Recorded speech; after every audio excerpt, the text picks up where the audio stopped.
Hi there, this is Tom Lee. I'm the Chief Investment Officer of Fundstrat Capital and the Portfolio Manager of Fundstrat's U.S. Large Cap Granny Shots ETF, ticker GRNY. Now, last week we talked about how we saw 5 potential signs that confirmed the market made its low. And the 5th one we were waiting for was for the S&P to retrace 50% of its losses or close above 54.91. But that did happen on April 25th. So I do think that we now have a constellation of factors here telling us the market made its structural low and the probable low for 2025. I think we've got some evidence of that in this week's macro results. On Wednesday, there was 3 economic reports that were critical: employment cost index, first quarter GDP, and March core PCE inflation. But exhibit A of a bottom is the GDP for first quarter. It was a negative GDP number, the worst GDP growth since first quarter 2022. But before you start to think the economy has slipped into a recession, keep in mind that the reason GDP was negative in the first quarter was that the US had a huge surge in imports. Companies were ordering a lot of imports. Now, imports subtract from GDP because they're made from somewhere else. So, as we bring it in, it's actually subtracting from GDP. But we pulled in a lot of imports, but inventories, which is what would show up here, didn't rise as much. So it's like a mystery. What happened? We imported a lot of stuff, but didn't show up in inventory. Part of this is because inventory goes into this mysterious place called the bonded warehouse, which some people have talked about. And this is from Craig Fuller talking about ships at sea. And bonded warehouses store goods without paying tariffs. Actually, bonded warehouses were actually first mentioned in a movie called Tenet. I don't know if you saw it. It came out during COVID. But part of the plot line is that there are goods kept in airport warehouses, so you're not paying duties or taxes. And these are bonded warehouses. And of course, in that movie, they were breaking into the airport to steal some critical items. But with negative GDP in the first quarter, I think it was pretty well socialized, meaning people knew about it. But the rest of 2025 is going to be quite messy because you'll get a rebound in second quarter GDP, but then Q3 and Q4 GDP this year have a lot of tariff distortions. But I think that's the thing. The market's going to focus on 2026 and whether or not tariff policies are going to lead to upside to growth next year. If you look at Polymarket, they're pretty skeptical. They're putting a 65% chance of a recession in 2025. But I actually think that's overly pessimistic, and it's not too late to reverse this as long as we get some tariff clarity. And the stock market is really, I think, evidence that a lot of bad news is priced in. GDP was reported Wednesday morning. The stock market opened down 2.5%, but look at what happened over the course of Wednesday. We had a nice recovery into the afternoon and a huge rise into the close. And of course, the question is, why are people buying stocks on a day when you had bad GDP? Well, part of it is maybe because of April month end, CTAs do algorithmic buying. The second is, and I believe this is true, at sentiment so bad that economic news is bad news is priced in. I mean, that's, I think, another example of a washed out stock. I mean, here's articles talking about a long bear market. I think those are contrarian bullish signals. And of course, money has been flowing out of the markets because people had to pay taxes. Okay, and as I mentioned before, I think that these are affirming that there's 5 signs of a bottom, which I covered earlier. And of course, you can watch last week's video as we explain each of these. And I think that the bottom line on the macro is 2026 is what's going to matter. I think that's the conclusion more and more people are going to come to, because we want to ask, are we in a path for upside to 2026 earnings forecasts?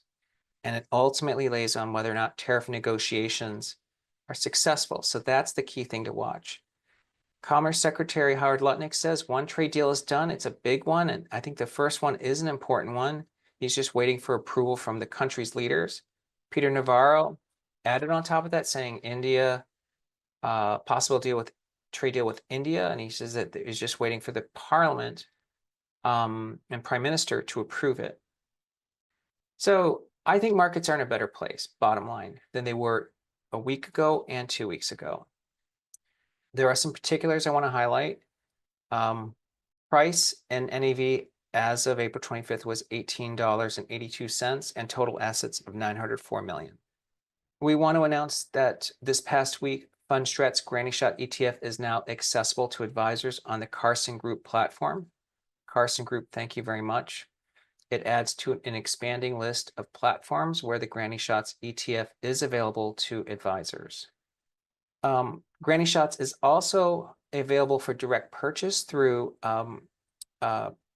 brokers, which are listed here, many of which you may or may not be a customer, and we just recently got added to the Merrill Edge platform. In terms of weekly performance, for the past week, Grny gained 7.8% compared to a 4.6% gain for the S&P 500, and that leads to relative performance of 300 basis points for the week.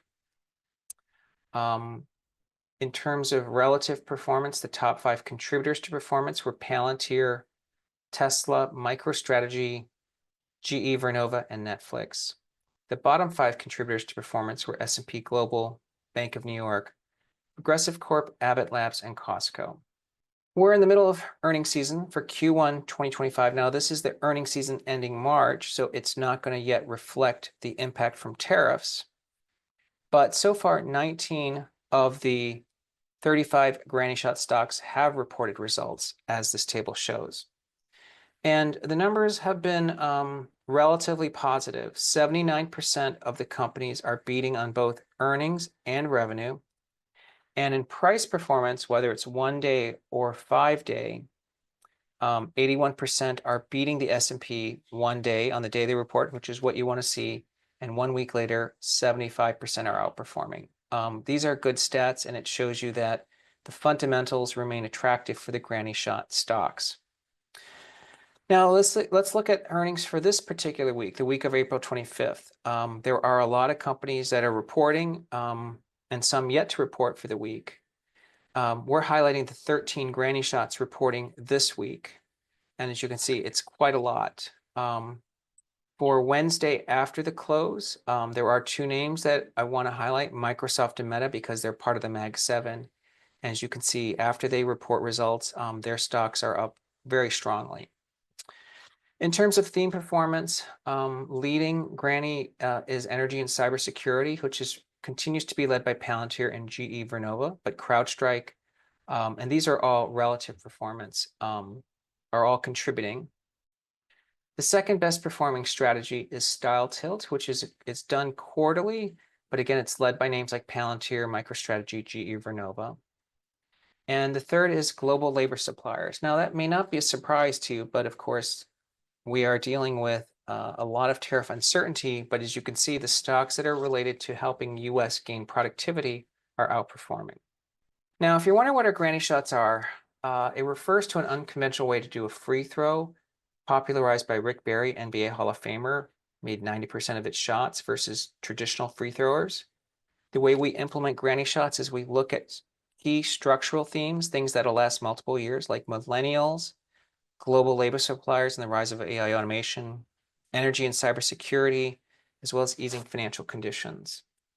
And we have shorter term themes like Style Tilt, seasonality, and PMI recovery. But we look for the stocks that are most strongly correlated with these themes. But to be a Grny it has to appear in more than one theme. It can't just be one theme, otherwise it's not a Grny So the stocks that appear in the most themes are the strongest Grny And that's what really makes I think the core of our holdings. There is a lot more information on our fact sheet, which can be found at grnyshots.com. And this is our investment team. Thanks for listening, and I'll speak to you soon.